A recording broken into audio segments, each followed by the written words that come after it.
Standing, of course, here with Chief Fenner. He'll be speaking in a few minutes. Appreciate Chief Pena from the Fire Department being here. Thank you, Congresswoman Sheila Jackson-Lee, for being here, Councilmember Carolyn Evans Shabazz, and all of these men and women in blue, police officers. Kind of give you a brief update, and then I'm going to turn it over to Chief Fenner. Let me just start off by saying we are certainly praying for our police officers who were shot today. I will tell you, one was shot in the foot, one was shot in the leg, and one was shot in the arm. All of their injuries are non-life-threatening. Had a chance to visit with each one of them and even with some of the family members. All three officers are in good spirits.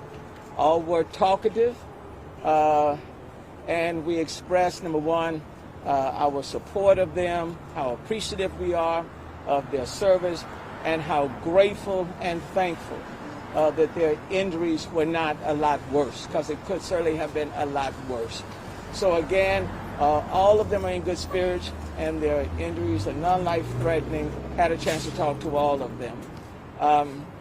This has been a tough week, starting on Saturday. It's been a tough week. It's been a tough week for law enforcement, and it's been a tough week for the city as a whole. Quite frankly, for the city as well as the county. What it indicates again is that being a police officer in this case, or in law enforcement, is an inherently dangerous job. Every single day, when these police officers leave their homes, go on their particular shifts, not knowing what they will encounter in that day, being a police officer is an inherently dangerous job. And so I cannot tell you how proud I am of every single law enforcement officer that serves our city, that gives their all in the service of our city. And so I want to ask the people in this city to continue to lift them up, to continue to be very supportive of them, to let them know that we are very supportive of them and that we appreciate them doing everything they can to keep the rest of us safe. These are inherently right now dangerous times, and that was demonstrated again today. We are living in inherently dangerous time, and it's going to take all of us working together to create and have a very safe city. There are a lot of guns on the street. Quite frankly, there are just too many that are on the streets and in the hands of people who will use these guns at a second, on a notice. And again, this is one of those situations. Person gets out, person starts shooting. And now we have 3 police officers who are in the hospital with gunshot wounds. So I want to continue to be supportive. Now, let me just say this. The chief and I, on next week, we'll lay out some additional steps that we intend to take in this city to do our part as a city to try to make this city a safe city in which to live. So next week, we'll lay out some additional steps. I won't go into those steps today.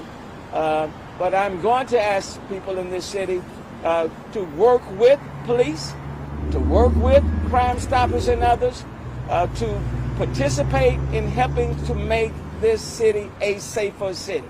And if we work together, we will do that. We're going to get through these times. And I know there's a lot of people are fearful right now, justifiably so, but we will get through these times. But in the meantime, please pray for these 3 officers that their recovery will be very quick, that they'll be able to get back on their feet and then get back to their jobs in the line of duty, doing what they love to do each and every day. Having said that, Chief Fenner, let me turn it over to you. Thank you, Mayor. Thank you, Congresswoman, Councilwoman, Chief Pena, Union, and all our other leaders. Thank y'all for standing with us.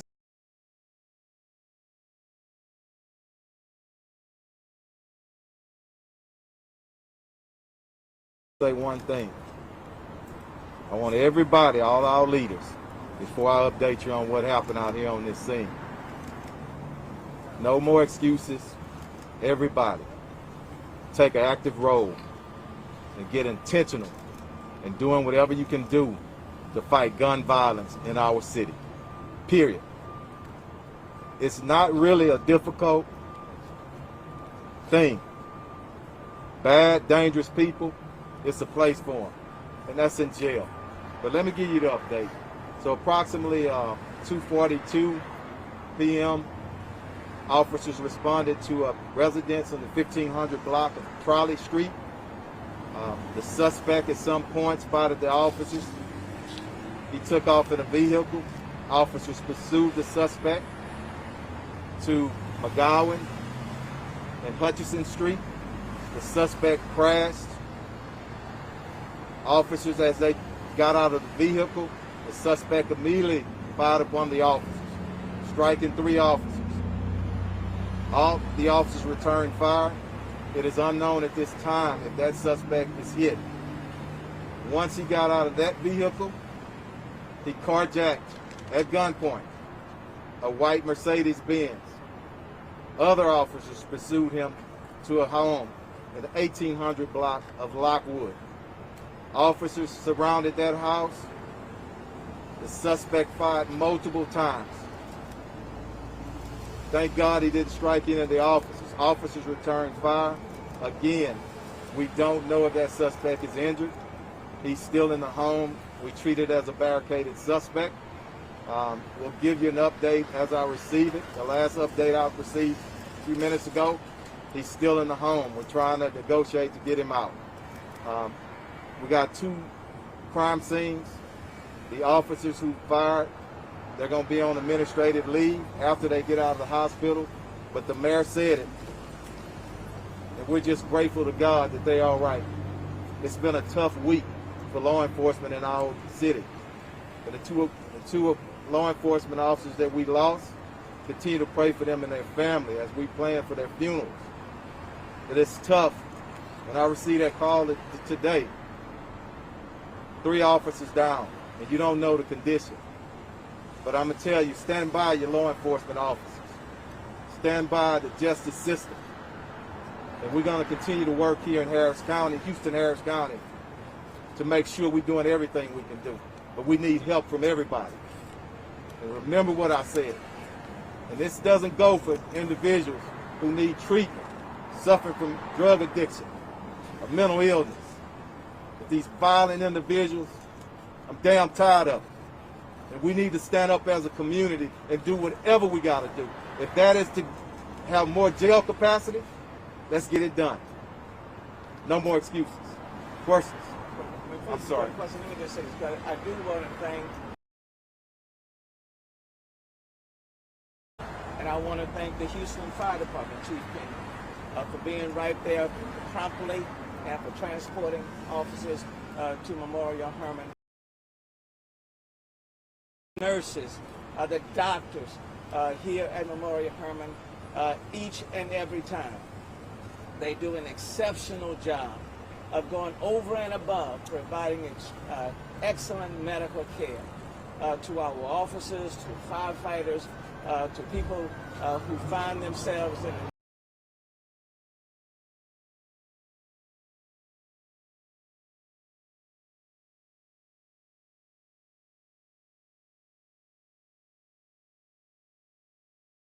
medical staff.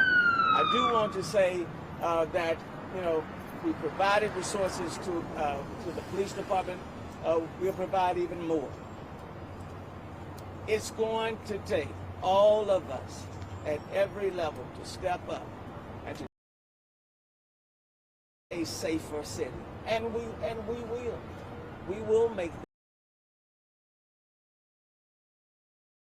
and we will provide and others who are out here fighting to make our city safe each and every. I want to thank these police officers and firefighters and others for being on the front line and for doing an exceptional job. What was the original call? How did they end up coming in contact? Just some type of disturbance call.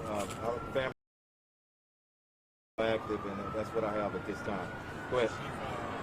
Chief, told me that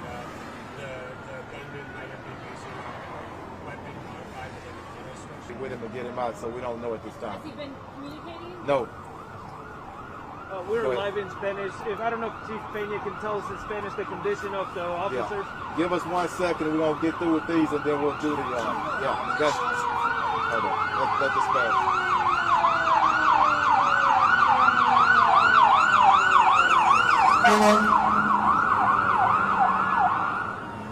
There could be 50 plus shots fired. Is that? That could be accurate. Multiple shots. Multiple shots. Yes. Sir.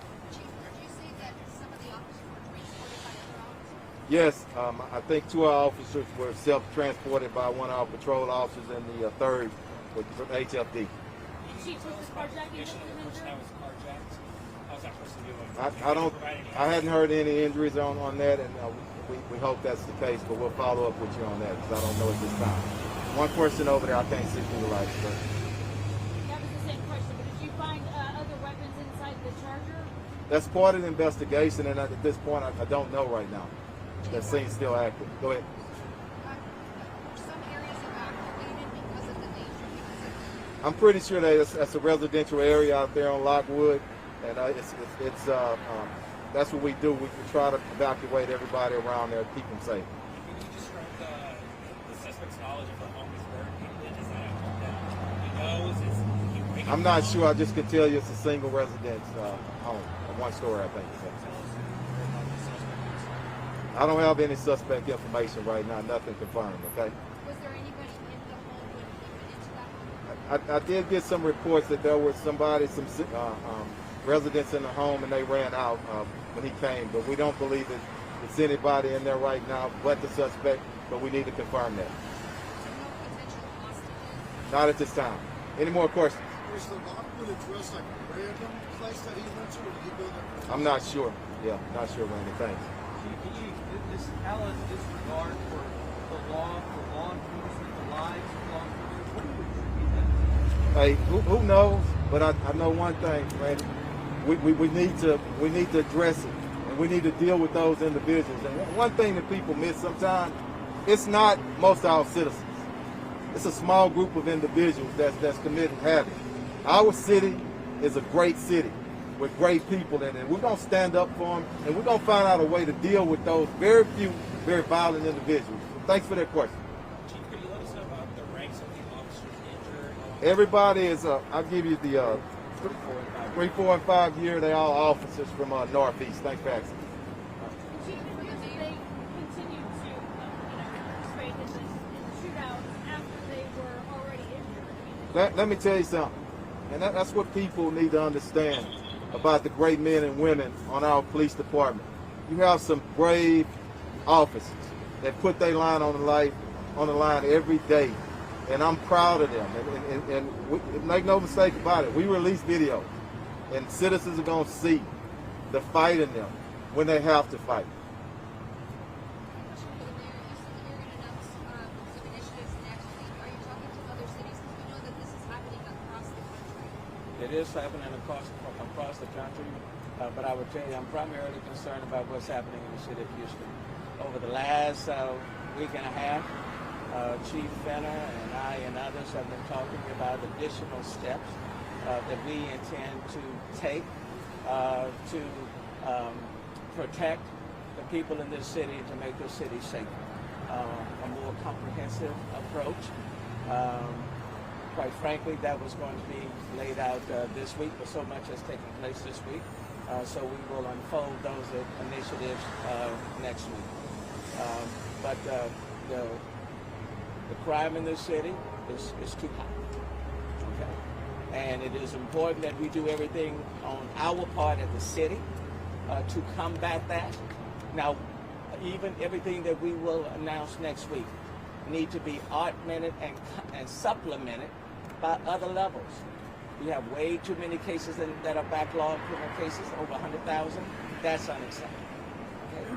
So there are many additional things that need to take place. But in terms of what the city can do, we will lay out those additional steps that we intend to take next week. I do want to acknowledge Doug Griffin, head of HPOU, and thank him and the union for their collaboration all throughout this. But those initiatives will be announced on next week. All right. That's it. Just Okay. finish. One more, and we'll let Chief want to translate for us. Yes, sir. Thanks.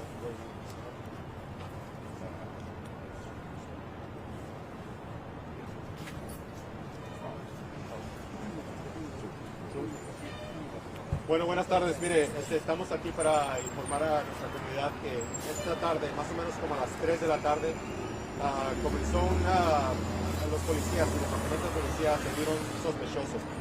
Comenzó en la calle Trolley y llegaron hasta la calle McGowan y Hutchin, donde el carro chocó. El sospechoso que estaban siguiendo salió del vehículo y comenzó a disparar contra los policías. Fueron 3 los policías que fueron heridos. Los policías tienen 3, 4 y 5 años en la fuerza del departamento. Ahorita están en condición estable y como dice el jefe de policía Troy Finner y el alcalde Sylvester Turner, están muy orgullosos. Todos estamos muy orgullosos del trabajo que hicieron en el departamento de policía hoy para poder contener esta emergencia. Ahorita el sospechoso está barracado en una casa.